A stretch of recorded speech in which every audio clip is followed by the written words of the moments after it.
दोस्तों, सपनों को पूरा करने की पहली सीढ़ी होती है अपने ऊपर विश्वास करना और अपने ऊपर वाले के ऊपर पूरा यकीन रखना। अस्सलाम वालेकुम, नमस्कार, सत श्री अकाल। कैसे हैं दोस्तों? उम्मीद करता हूं सभी दोस्त अच्छे होंगे, स्वस्थ होंगे, मस्त होंगे। मैं ज़हीर अब्बास अपने YouTube channel paralyse motivator that पर आपका एक बार फिर वेलकम करता हूँ।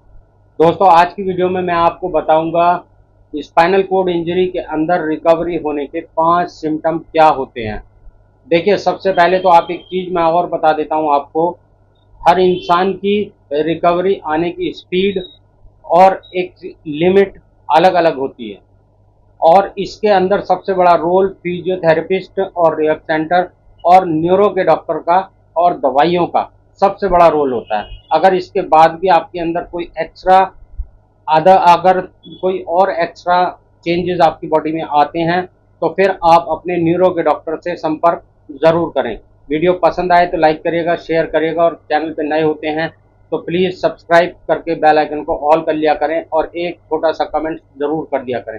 तो चलिए दोस्तों, वीडियो को एंजॉय करते हैं। तो चलिए दोस्तों, वीडियो को स्टार्ट करते हैं। सबसे पहले मैं आपको बताता हूँ आज इस वीडियो में स्पाइनल कोड इंजरी होने के बाद सभी लोगों का एक ही क्वेश्चन होता है कि हमें कैसे पता चले कि हमारी रिकवरी आ रही है कि नहीं आ रही। उसके 5 सिम्टम मैं आपको आज बताऊंगा, जैसा कि मेरे को पता है या फिर मेरे डॉक्टर्स ने मुझे बताया है, जैसे कि मैं डॉक्टर्स के अंडर में रहता हूं।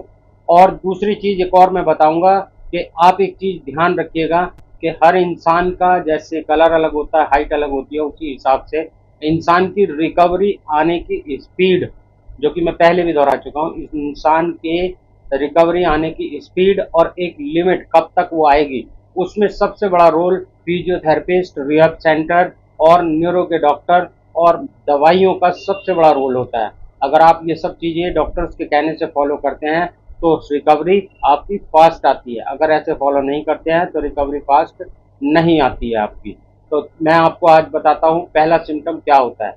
आप ऐसे समझ सकते हैं नंबर 1 पे कि जैसे कि आपके जिस पोर्शन में, मान लीजिए सर्वाइकल में या डी लेवल में या एल में, जहाँ भी आपके स्पाइन में फ्रैक्चर या आपकी वाइब्रेटर में डिस्टर्बेंस या जो भी स्पाइनल कोड इंजरी हुई है और उसके बाद में आपकी सेंसेशन चली जाती है, जिस जगह पर आपकी चोट लगी है उस जगह के नीचे के पार्ट की सेंसेशन चली जाती है। मान लीजिए जैसे मेरा सर्वाइकल है, अब सर्वाइकल में मेरी सेंसेशन मेरी गर्दन से नीचे बिल्कुल चली गई, गर्दन के नीचे से बिल्कुल चली गई। उसके बाद में लगभग 6 महीने के बाद या 1 साल के बाद में धीरे धीरे मेरे को हल्का हल्का महसूस होने लगा चेस्ट पर, और चेस्ट पर मेरे पेन होने लगा या फिर मेरे को सनसनाहट होने लगी, ठंडे गर्म का पता लगने लगा या पसीने आने लगे।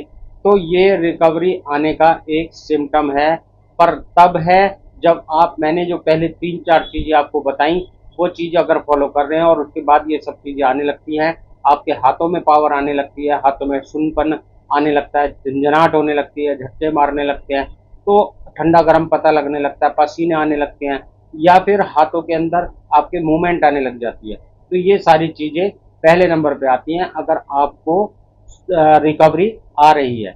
मतलब कि जो चीज़ आपकी बॉडी में इंजरी से पहले थी और वही चीज़ आपकी दोबारा रिपीट आने लगी है, दिमाग से सिग्नल जुड़ने लगा है, उससे पहले ये चीज़ें आने लगी है, तो समझ लीजिए आपकी रिकवरी आने लगी है। आपको ये रूल फॉलो करने पड़ेंगे। जैसे कि मान लीजिए डी लेवल वाले हैं, सर्वाइकल वाले हैं या कोई भी हैं, अगर मान लीजिए उनके पैरों में सेंसेशन नहीं है और पैरों के अंदर कुछ भी नहीं पता उनको, और आपकी एक्सरसाइज करने के बाद में या दवाइयाँ ये रूल फॉलो करने के बाद में 1 साल या 2 साल के बाद में, देखिए जो इन रूलों को फॉलो करते हैं तो उनकी जल्दी आ जाती है और जो रूल फॉलो नहीं करते हैं उनको लेट आती है। मान लीजिए पैरों में आपके सुन्नपन आने लगता है, चींटियाँ काटने लगती हैं, झंझनाहट होने लगती है, बेचैनी होने लगती है, या ठंडे गर्म का पता लगने लगता है या टच का पता लगने लगता है, तो ये भी एक सिम्टम है कि आपकी रिकवरी वापस आ रही है। दोस्तों, दूसरा सिम्टम क्या होता है मैं आपको बताता हूँ। दूसरा सिम्टम ये होता है कि आपकी नसों के अंदर ब्लड का सर्कुलेशन चलने लगे, आपको नसों में खिंचाव महसूस होने लगे, जिस जगह पर आपकी चोट लगी है उसके नीचे के पार्ट में, लोअर पार्ट में, जैसे कि आप पैरों की उंगलियों को हल्का फुल्का अपने ब्रेन से हिलाने लगें या फिर अपने पैरों को हल्का फुल्का सा टखनों को हिलाने लगें, तो ये भी एक आपकी रिकवरी का बहुत अच्छा साइन है। अगर सेकंड नंबर पे ये चीज़ आती है तो फिर आपकी रिकवरी आ रही है। तो फिर हमें क्या करना है, इसको हमें और ज़्यादा स्ट्रांग बनाना है और मेडिटेशन करना है और उसके ऊपर और ज़्यादा काम करना है। काम करते रहना है। अगर आप काम करते रहेंगे तो रिकवरी आती रहेगी, और अगर काम छोड़ देंगे या डिप्रेशन में चले जाएंगे या जल्दी मांगेंगे, सोचेंगे कि जल्दी आ जाए, तो जल्दी स्पाइनल कोड इंजरी के अंदर कुछ नहीं मिलता। दोस्तों, थर्ड नंबर पर आता है, देखिए जब स्पाइनल कोड इंजरी होती है किसी भी इंसान के किसी भी लेवल पे, तो लोअर पार्ट में बेचैनी बहुत हो जाती है, दर्द होने लगता है, नसों में खिंचाव होने लगता है, बहुत ज़्यादा चुभन होने लगती है और झंझनाहट बहुत ज़्यादा मचने लगती है, लिमिट से ज़्यादा ये चीज़ें होने लगती हैं। उसका रीज़न यही होता है कि जब स्पाइनल कोड इंजरी डिस्टर्ब होती है तो उसके बाद में वो अलग तरह के रिफ्लेक्शन देती है, जिसके बारे में हमें नहीं पता होता, पर शरीर हमारा रिफ्लेक्शन अलग तरीके से देता है क्योंकि ब्रेन से सिग्नल उसका कट जाता है। अगर इन चीज़ों में आपके टाइम बीतने के बाद, जैसे जैसे वक्त बीतता है, आप एक्सरसाइज करते हैं या रिहब लेते हैं या डॉक्टर के टच में लेते हैं और रेगुलर दवाइयाँ लेते रहते हैं, उसके बाद इन चीज़ों में अगर आपके कमी आने लगती है, दर्द पहले से ज़्यादा नहीं है, कम होने लगता है, चुभन कम होने लगती है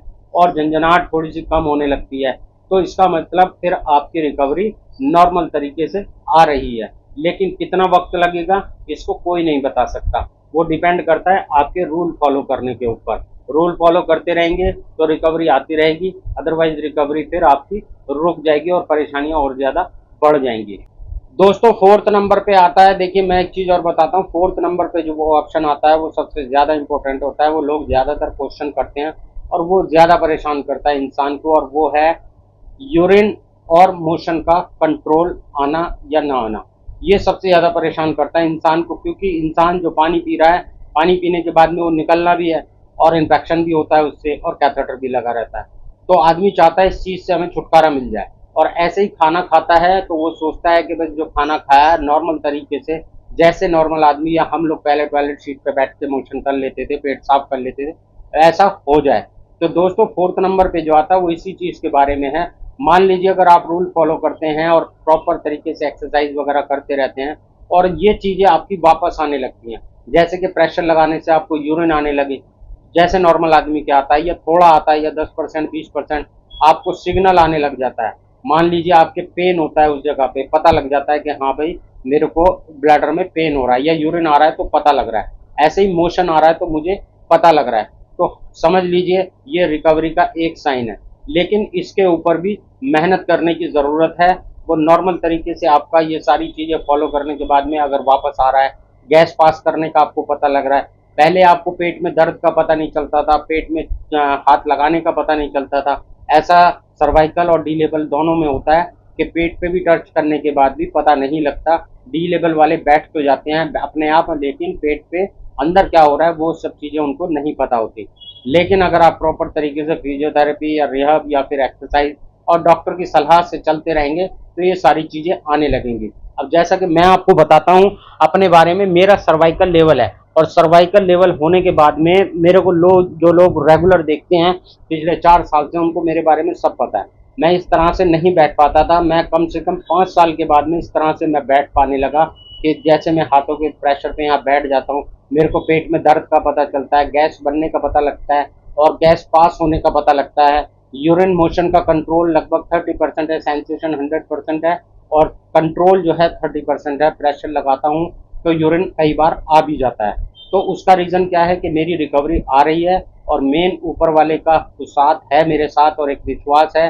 दूसरा, मैं डॉक्टरों के टच में रहता हूँ, 1 साल में 6 महीने में, या फिर मैं अपने रेगुलर डॉक्टर से मिलता रहता हूँ और अपनी फिजियोथेरेपी मैं कराता रहता हूँ। रिहब सेंटर तो मैं नहीं जा सकता, फिजियोथेरेपी रेगुलर कराने से मेरे को बहुत चीज़ों में बदलाव आ रहा है। तो यही चौथा सिम्टम जो मैंने आपको बताया, अगर ये चेंजेस आपकी बॉडी में आते हैं तो रिकवरी आपकी फिर आ रही है, लेकिन टाइम लगेगा। दोस्तों, फिफ्थ नंबर पे आता है, 5वें नंबर पे आता है एक चीज़ सबसे मेन, जो कि लोग उसको इग्नोर कर देते हैं लेकिन ज़्यादा की इच्छा रखते हैं। मैंने बहुत सारी वीडियो देखी हैं ऐसी, लोग जो मिलता है उसमें शुक्र नहीं करते और ज़्यादा की इच्छा रखते हैं और काम भी नहीं करना चाहते। तो 5वें नंबर पे जो आता है, तो सबसे पहले आप अपने आप को जिस कंडीशन में थे जब आपके इंजरी हुई थी, एक्सीडेंट हुआ था या चोट लगी थी स्पाइन में, उस टाइम से लेकर और आज आपको चाहे 1 साल हो गया, चाहे 5 साल, चाहे 10 साल, चाहे 12 साल हो गया, उसके बाद आप अपने आप को उस वक्त से और आज के वक्त से कंपेयर करें। मान लीजिए उस टाइम पे आप ना ही बैठ पाते थे, ना ही खड़े हो पाते थे और ना ही करवट ले पाते थे, और ना ही कोई वजन उठा पाते थे। मान लीजिए आपको 4-4 5-5 बंदे खड़ा करने के लिए चाहिए होते थे और फिर भी आप इधर उधर गिरते रहते थे, आंखों के आगे अंधेरा आ रहा है, चक्कर आ रहे हैं। तो ये सारी चीजें अगर उस वक्त पे थी और वक्त बीतने के बाद अगर आपने रूल फॉलो करा और रेगुलर एक्सरसाइज करते रहे, कराते रहे डॉक्टरों से, तो अगर ये चीजें आपकी कम होने लगी या खत्म हो गई, खड़े होने में बैलेंस आने लगा कमर का, 4 बंदों की जगह आपको 2 बंदे खड़ा कराने लगे, तो समझ लीजिए फिर आपकी रिकवरी आ रही है। पहले आप करवट नहीं ले पाते थे अपने आप, अगर आप हल्की सी भी करवट ले लेते हैं तो समझ लीजिए आपकी रिकवरी आ रही है। और या फिर आप अपने पैरों को नहीं मोड़ पाते थे और आप मोड़ पा रहे हैं, तो इसका मतलब रिकवरी आ रही है। उसके लिए हमें और ज़्यादा मेहनत करने की ज़रूरत है। ज़्यादा की इच्छा ना रखें, जितना मिल रहा है उतने में ऊपर वाले का शुक्र करें और अपने काम को करते रहें, तभी आपको कामयाबी मिल पाएगी। मेरे साथ भी वही चीज़ है। मैं आज 12 साल से रेगुलर फिजियोथेरेपी करा रहा हूँ डॉक्टर से, और अपने घर में भी 2 टाइम एक्सरसाइज करता हूँ। जो लोग रेगुलर देखते हैं उनको सब पता है मेरे बारे में, और जो लोग एक बार वीडियो देखते हैं उस पर कमेंट करते हैं उनको कुछ नहीं पता चलता मैं क्या करता हूँ और मैं क्या नहीं करता। किसी भी बंदे की हकीकत जानने के लिए पहले उसके साथ सफ़र करना होता है, ऐसे बुजुर्गों का कहना है, जो पुराने बुजुर्ग हैं हमारे। अगर आप किसी की हकीकत जानना चाहते हैं तो उसके साथ सफ़र कर लो। सफ़र करने का मतलब, उस ज़माने में सफ़र जो है लंबे हुआ करते थे, 1-1 महीने 2-2 महीने के। और इसी तरह आज अगर आप किसी की हकीकत जानना चाहते हैं तो अगर उसकी वीडियो देखते हैं, तो जब तक आप उसकी 10-20-50 वीडियो नहीं देख लेंगे, आपको उसके बारे में कुछ नहीं पता चलेगा। तो दोस्तों, मैं यहाँ तक पहुँचा हूँ, ऊपर वाले का बहुत शुक्र है, वो मुझे यहाँ तक लेके आया और मैं इस रिकवरी में बहुत खुश हूँ। कोई मुझे प्रॉब्लम नहीं है और मैं जितनी मुझे ऊपर वाला देगा और मैं मेहनत करता रहूंगा, मैं उतने में खुश रहूँ। तो दोस्तों, मैंने जो भी आपको 5 सिम्टम बताए, अगर उन सिम्टम्स के हिसाब से आपकी बॉडी में चेंजेस आ रहे हैं तो समझ लीजिए आपकी रिकवरी आ रही है। आप अपने आप से कंपेयर कर सकते हैं जौन से भी सिम्टम आपके आ रहे हैं, और निराश ना हो, एक दिन हम कामयाब जरूर होंगे और ऊपर वाला हमें ठीक जरूर करेगा अगर हम मेहनत करते रहेंगे। तो ये थी आज की वीडियो रिकवरी के ऊपर। उम्मीद करता हूँ वीडियो आपको पसंद आई होगी। पसंद आए तो लाइक करिएगा, शेयर करिएगा और कमेंट्स करके ज़रूर बताइएगा वीडियो कैसी लगी। चैनल पे नए होते हैं तो सब्सक्राइब करके बेल आइकन को ऑल कर लिया करें। ओके, बाय, अल्लाह हाफिज़।